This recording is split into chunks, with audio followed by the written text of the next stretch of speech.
welcome back. I watched White Christmas from 1954, a legendary song trapped in a long, very misleading movie. My rating? 4 out of 10, unfortunately. I didn't like this movie at all. Now, I'll start by saying this up front. I love White Christmas. I mean, the song, of course. I love Bing Crosby's Christmas songs in general. His voice, that warm, nostalgic croon he has, it's a huge part of the holiday atmosphere for me. And honestly, that's exactly why I finally sat down to watch White Christmas in full. I figured it was time. I haven't seen this movie before, so, one of the most famous Christmas songs ever, White Christmas, and one of the most famous holiday movies ever. So surely this would be a very cozy, very festive classic. And unfortunately, that expectation is exactly why this movie disappointed me as much as it did. And because of the title, White Christmas, despite of that title, really, this movie barely feels like a Christmas movie at all. It, yeah, it just doesn't. Like, no.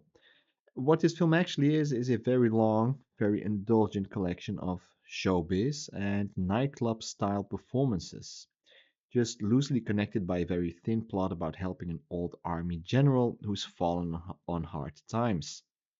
And well, really, Christmas in this movie, it's more of a marketing label than, well, a central theme. So, yeah, there's that. The story follows Bob and Phil, two former soldiers turned performers, who meet a sister act and end up in Vermont Inn, owned by their former commanding officer, General Waverly. The goal eventually becomes saving the inn by putting on a big show and restoring the general's reputation. That setup is, well, fine on paper, I guess.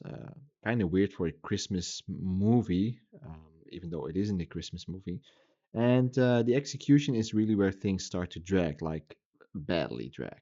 Large portions of this movie feel completely detached from Christmas. Songs like Mandy and choreography go on for several minutes, and they feel like generic stage numbers you'd expect in a Broadway review or at a nightclub act. The choreography number in particular is energetic, sure, but it's also a perfect example of the movie's biggest flaw, and that is it exists to show off the talent, not really to move the story forward or build any emotional connection.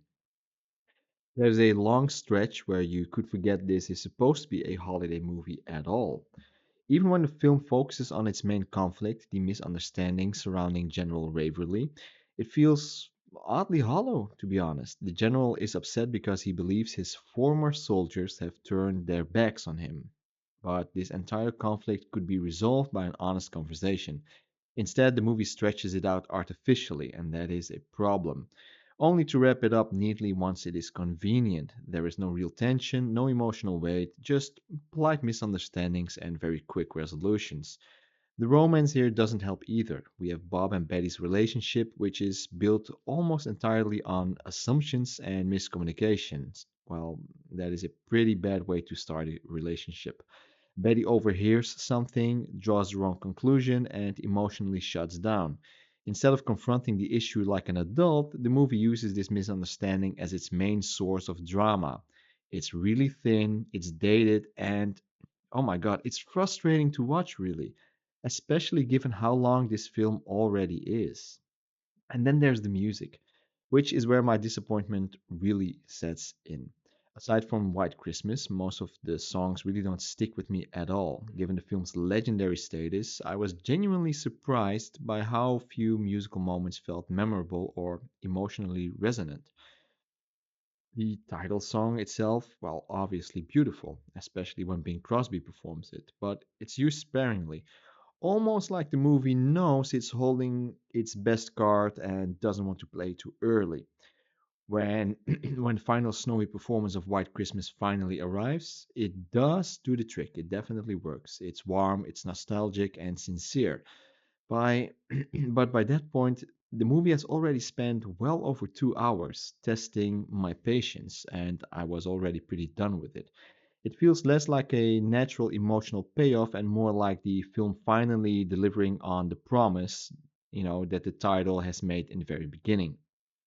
To be fair, The movie is well made. The Technicolor visuals are kind of rich, the costumes are elaborate and look good, and there's undeniable old Hollywood craftsmanship on display. That's a fact. Bing Crosby and Danny Kaye have a solid chemistry together, and the comedic timing does carry some of the scenes. Some of the scenes are, well, entertaining, I would say. But the craftsmanship alone doesn't really make for a great viewing experience. So for me, White Christmas feels like a movie that rides almost entirely on the legacy of its title song, which is, well, misleading, really. The song earned its place as a Christmas classic. The movie unfortunately feels bloated, misrepresented, and far less festive than its reputation suggests.